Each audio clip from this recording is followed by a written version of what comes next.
Hello friends, જય શ્રી કૃષ્ણ, રાધે રાધે. તો આજે આપણે ખાંડનો ઉપયોગ કર્યા વગર અને કોઈ પણ પ્રકારની ચાસણી બનાવવાની ઝંઝટ વગર ફક્ત 2 જ ઇન્ગ્રીડિયન્ટ્સથી રક્ષાબંધન માટે બધા જ ભાઈઓના હેલ્થને ધ્યાનમાં રાખીને ખૂબ જ સરસ એવી હેલ્ધી એવી કાજુ કતરી બનાવીશું. તો તેની માટે મેં 250 ગ્રામ કાજુ લીધા છે. તેને 3 કલાક પહેલાં પલાળી લીધા હતા પાણીમાં અને આપણા કાજુ પલળીને એકદમ સોફ્ટ થઈ ગયા છે. તો તેનું બધું જ પાણી નીકાળી લઈશું.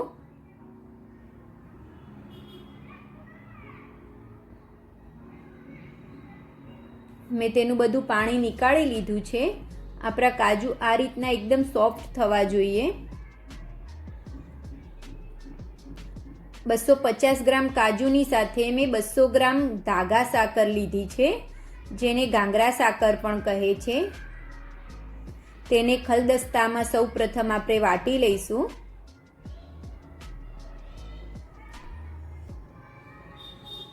તેને મોટી મોટી વાટી લઈશું.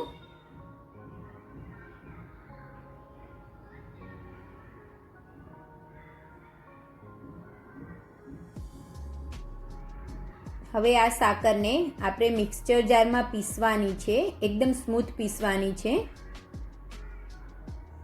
બધી સાકર એડ કરી અને મિક્સચર જારમાં સ્મૂથ પીસી લઈશું. આપણે થોડું વચમાં હલાવીને પીસી લઈશું. 1-2 વખત આ રીતે હલાવી લેવાનું છે અને તેને સ્મૂથ પીસી લેવાની છે.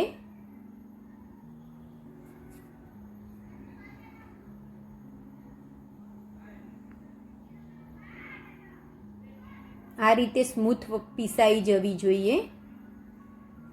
જો તમારી સાકરમાં કોઈ કણ રહી ગયો હોય તો તમે તેને ચાળીને પણ લઈ શકો છો. મારી સાકર એકદમ સ્મૂથ પીસાઈ છે એટલે મેં તેને ચાળી નથી. હવે આપણે કાજુને એ જ મિક્સચર જારની અંદર ચાલુ બંધ કરીને મિક્સચર જારને આપણે પેસ્ટ તેને વાટી લેવાની છે. તેમાં અત્યારે પાણી બિલકુલ એડ નથી કરવાનું. તેને પલ્સ મોડ ઉપર પાછળની સાઈડ ફેરવી અને પાછું બંધ કરી ચાલુ બંધ કરીને તેને પીસવાની છે. મારી પેસ્ટ આ રીતની થઈ છે. હવે તેની અંદર આપણે થોડુંક 2 ચમચી જેટલું પાણી એડ કરીશું. પાણી વધારે એડ નથી કરવાનું, આપણે ફક્ત 2 ચમચી જેટલું જ એડ કરીશું. પાછું તેને હલાવી અને ફરીથી પીસી લઈશું.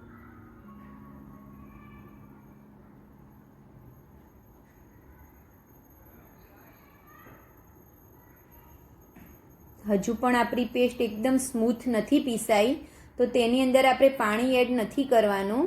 તેની જગ્યાએ આપણે પીસીને રાખેલી સાકર એડ કરીશું અંદર. સાકરનું પાણી વળશે એટલે આપણી કાજુની પેસ્ટ એકદમ સ્મૂથ વટાઈ જશે.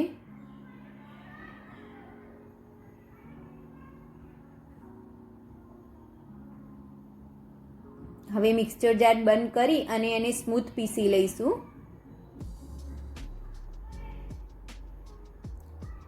વધેલી સાકર પણ એડ કરી અને પાછું ફરીથી મિક્સચર જાર ચલાવી અને પાછી તેને વાટી લઈશું. સાકર પણ અડધી કરીને જ આપણે અંદર એડ કરવાની છે, એકી સાથે નથી એડ કરવાની. આપણી પેસ્ટ વટાઈને રેડી છે. આ રીતની એકદમ સ્મૂથ પેસ્ટ કરી લેવાની છે, કન્ડેન્સ મિલ્ક આવે છે એ રીતની. હવે તેને આપણે એક પેનની અંદર નીકાળી લઈશું.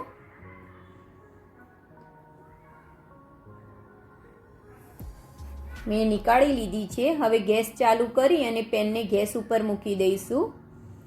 આપણે કાજુ કતરી બનાવવા માટે નોનસ્ટિકના પેનનો કાં તો આ રીતે જાડા વાસણનો જ ઉપયોગ કરવાનો. જો તમારી જોડે નોનસ્ટિકનું પેન હોય તો તેનો જ ઉપયોગ કરવાનો છે.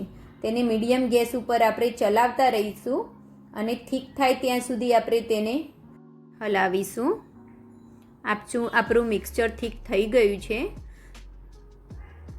આ રીતનું મિક્સચર થીક થાય ત્યારે આપણે એક પ્લેટમાં થોડુંક નીકાળી અને ઠંડુ થવા માટે મૂકીશું. 5 મિનિટ ઠંડુ થાય પછી આપણે તેનો બોલ્સ વાળી અને ચેક કરી લઈશું. આપણો બોલ્સ બને છે, મતલબ આપણું મિક્સચર રેડી છે. ગેસ બંધ કરી તેને નીકાળી લઈશું. હવે એ મિક્સચરમાં થોડું ઘી લગાવી અને આ રીતે બટર પેપર ઉપર લઈ તેને મસળી લઈશું. જો તમારી જોડે બટર પેપર ના હોય તો તમે થાળી ઉપર ઘી લગાવી અને એક વાટકી ઉપર ઘી લગાવી દેવાનું છે અને આ રીતે મસળી લેવાનું છે.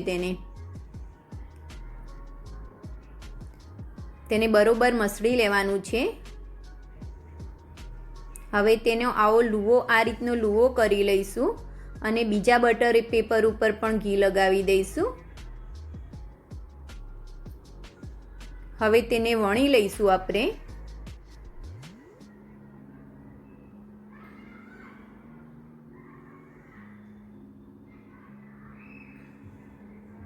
બધી બાજુથી એક સરખી વણવાની છે. હવે તેને કિનારેથી એકદમ સરખી કરી લઈશું જેથી આપણો એક્સ્ટ્રા ભાગ વધારે નીકળે નહીં. તેની ઉપર ચાંદીનું વરખ લગાવી દઈશું.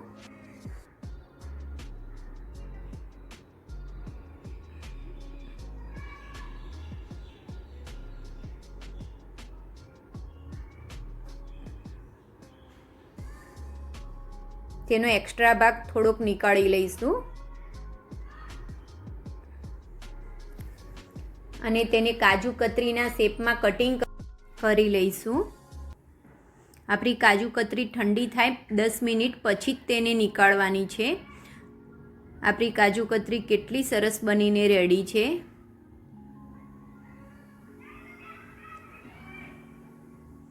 જો ફ્રેન્ડ્સ તમને મારી આ વિડીયો ગમી હોય તો મારી વિડીયોને લાઈક કરજો અને મારી ચેનલને સબસ્ક્રાઈબ કરજો. એક પીસ વચ્ચેથી કટિંગ કરીને તમને બતાવીશ જો કેટલી સોફ્ટ અને સરસ બની છે. તમે પણ આ રક્ષાબંધન ઉપર તમારા ભાઈને આટલી હેલ્ધી કાજુ કતરી બનાવીને જરૂરથી ખવડાવજો. Thank you. Bye bye. જય શ્રી કૃષ્ણ.